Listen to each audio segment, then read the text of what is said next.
আজকাল মোবাইল যেন আমাদের শরীরের একটা অংশ হয়ে দাঁড়িয়েছে। আমাদের যেমন হাত পা অঙ্গ প্রত্যঙ্গ রয়েছে, তেমনি মোবাইল একটা অঙ্গ প্রত্যঙ্গের মতোই। এটা 1 মিনিটের জন্য আমাদের কাজ ছাড়া হলেই যেন ঘুম আসে না, অস্থিরতা লাগে। আমরা 4-5 বন্ধু একসাথে বসে আড্ডা তো দিই, কিন্তু সবাই পার্সোনাল আড্ডা দিই, সবার হাতে আলাদা মোবাইল থাকে এবং আলাদাভাবে আমরা আড্ডা দিই। কিন্তু 5 জন বন্ধু যে একসাথে আছি, কারোর সাথে কারো কথা হয় না। 5 জনে আলাদা গেমে আমরা কথা বলি, একই গেমে ঢুকে আমরা গেম খেলে কথা বলি। তো আমাদের আত্মার দূরত্ব অনেক বেশি হয়ে গিয়েছে। তাই সোশ্যাল মিডিয়া, আমাদের টিকটক, ফেসবুক, ইনস্টাগ্রাম, ইউটিউব সবকিছু এসে আমাদের মধ্যে একটা কেমন যেন দূরত্ব তৈরি করে দিয়েছে। আমাদের একাকিত্বকে দূর করার জন্য সবার আগেই আমরা সোশ্যাল মিডিয়াকে প্রায়োরিটি দেই, আমাদের পাশে যে বন্ধুটা বসে আছে তার চাইতে অনেক বেশি।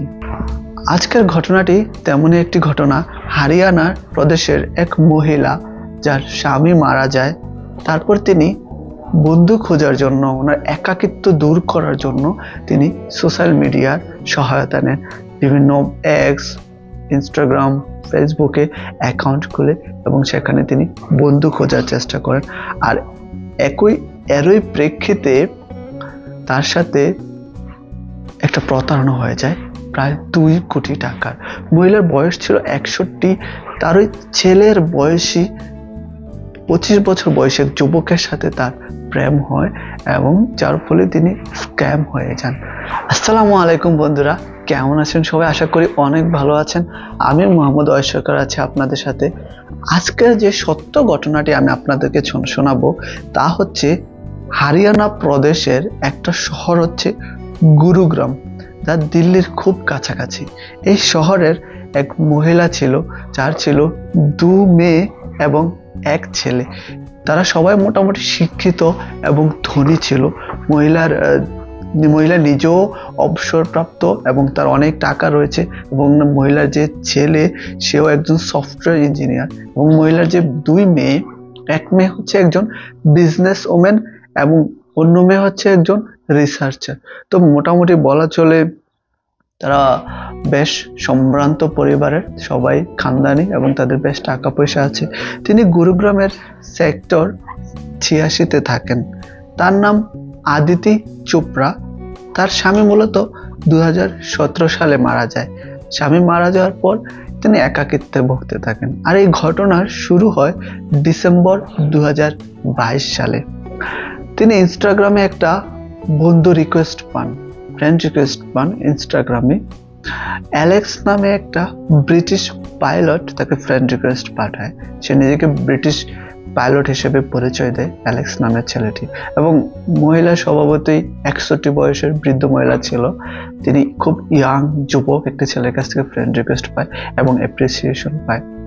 তাদের মধ্যে কথা হতে থাকে, কথা বাড়তেই থাকে। খুব অল্প সময়, 1 মাস 1.5 মাসের মধ্যে তাদের খুব ঘনিষ্ঠতা বাড়তে থাকে। তো মহিলা ও ছেলের প্রতি একটা আকৃষ্ট অনুভব করে। সারাক্ষণ একজন আরেকজনের সাথে চিপকে থাকা, একজন আরেকজনের কথা শোনা, এরকম প্রায়োরিটি এই বয়সে এসে পাওয়াটা মহিলার জন্য অনেক বেশি দুর্লভ ছিল। সেও ছেলের প্রতি আকৃষ্ট হয় এবং ছেলের সাথে একটা রিলেশনশিপে জড়িয়ে পড়ে। যেহেতু তাদের মধ্যে খুব ভালো একটা সম্পর্ক হয়ে যায়, তিনি নিজের সম্পর্কে সবকিছুই ছেলেকে বলে এবং ছেলেও তার সম্পর্কে সবকিছু মহিলাকে বলে। এবং এক সময় এসে ছেলে বলে যে, দেখুন, আমাদের এত ভালো একটা সম্পর্ক যেহেতু আছে, আমি তোমার জন্য একটা গিফট পাঠাতে চাই তোমার জন্য। মেয়ে বলে, না, গিফট পাঠানোর কি দরকার? তবু ছেলে বলে, না, আমি তোমার জন্য মন থেকে একটা গিফট পাঠাতে চাই। এবং মেয়ে বলে, ঠিক আছে, তাহলে পাঠাও, তবে খুব দামি কিছু পাঠানোর প্রয়োজন নেই, তুমি খুব নর্মাল কিছু পাঠাও। ছেলে বলে, ঠিক আছে, দেখা যাবে।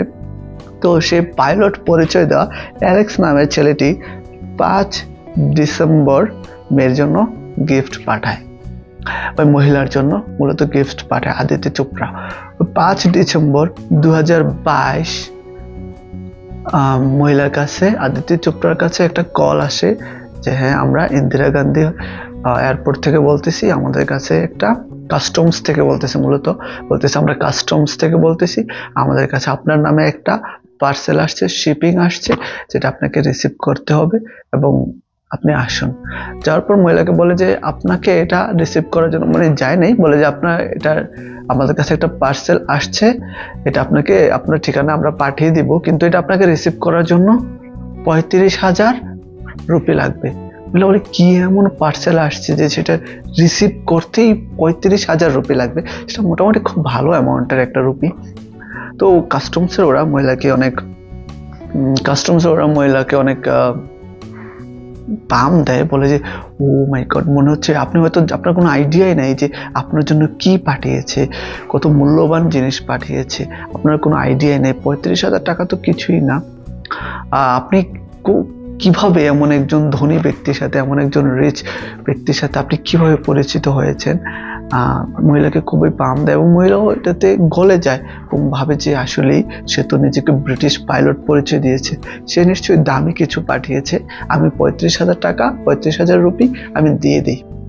মহিলাও কি করে, ওদের অ্যাকাউন্টে 35,000 রুপি পাঠিয়ে দেয় এবং বলে পার্সেলটা আমার বাসায় পাঠিয়ে দিন। তো ওরা বলে ঠিক আছে, আপনার বাসায় পার্সেল পাঠিয়ে দিব। তারপর দিনই দ্বিতীয় একজন কাস্টমস অফিসারের কাছ থেকে কল আসে। ওরা বলে যে দেখুন, আমাদের কাছে আপনার বক্সটি এসেছে, আমরা আপনার বাসায় পাঠিয়ে দেবো, ঠিক আছে, কিন্তু আমরা এটাকে চেক করতে হবে। ধরুন এটাতে যদি কোনো প্রকারের অবৈধ কোনো সম্পত্তি থাকে যা আমাদের দেশের জন্য হুমকি স্বরূপ, আমরা কিন্তু সেটা চেক করতে হবে। বলে ঠিক আছে, আপনারা চেক করুন, সমস্যা নেই, আপনারা চেক করে জানান। তো ওই কাস্টমস অফিসার চেক করে এবং তাকে জানায় এর মধ্যে বেশ দামি কিছু আইফোন, কিছু জুয়েলারি, অলংকার, খুব দামি ঘড়ি এবং $80,000 আছে। প্রায় এর মধ্যে দামি 15টির মতো আইফোন ছিল। মহিলা তো খুব খুশি হয়ে যায় যে সে আমার জন্য এত দামি গিফট পাঠিয়েছে। সে অ্যালেক্সকে ফোন করে এবং জানায় তুমি এগুলো আমার জন্য কেন পাঠিয়েছো। অ্যালেক্স বলে দেখো, এগুলো তেমন কোনো বিষয় না, আমার কাছে আমি যদি $1 পাঠাই, তোমার কাছে কি হবে, 80 রুপি চলে যায়।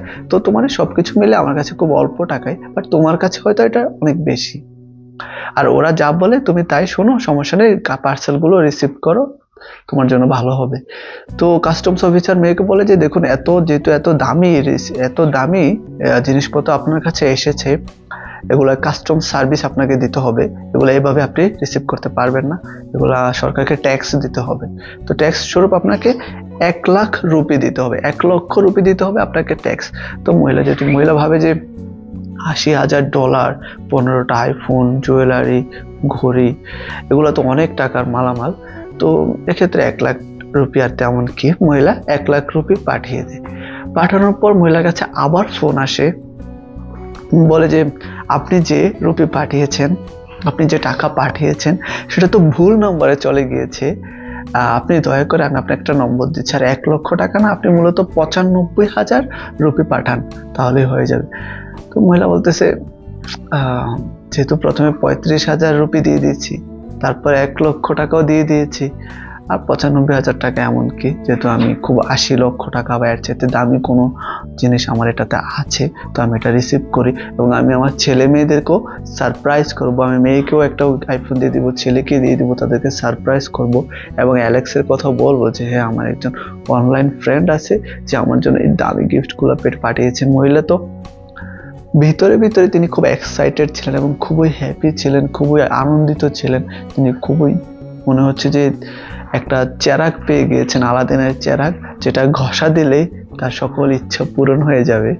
তো মহিলা খুব এক্সাইটেড ছিলেন এবং লোভী হয়ে পড়েছিলেন। তিনি আরো 95 টাকা পাঠিয়ে দেয়। 95 টাকা পাঠানোর তার পরদিনই তার কাছে আবার ফোন এসে বলে যে দেখুন, আপনার যে গিফট আছে সেগুলো তো আমি পাঠিয়ে দিব, বাট যে $80,000 আছে আপনার এখানে, ওই ক্যাশ টাকাটা কনভার্ট করার জন্য আপনাকে কিছু পেমেন্ট করতে হবে। কনভার্ট করার চার্জ হিসেবে আপনাকে 2 লাখ রুপি দিতে হবে, এভাবে এটা পাবেন না। আপনার গিফটগুলো চাইলে আমি পাঠিয়ে দিতে পারবো, বাট ওই যে টাকাটা আছে সেটা আপনি পাবেন না। ওটা নিতে হলে আপনাকে কি করতে হবে, ওটা ট্যাক্স দিতে হবে, ওটা কনভার্ট ট্যাক্স দিতে হবে। মেলা বলে ঠিক আছে, $80,000 অনেক টাকা, সেখানে 2 লাখ টাকার এমনকি তিনি আরো 2 লাখ টাকাও দিয়ে দেয় এবং ওই মহিলার কাছ থেকে শুধু টাকা নিতেই থাকে, ওরা বিশাল অঙ্কের টাকা ওরা নিতেই থাকে। 2 লাখ টাকা দেওয়ার পর এবার ওনার কাছে আর কোনো কল আসে না, এবার ওনার কাছে একটা SMS আসে, যে SMS ওনার পুরো লাইফস্টাইল বদলাই দেয়। উনি খুবই ভয় পেয়ে যায়, ওনার জীবন পুরো উলট পালট হয়ে যায়।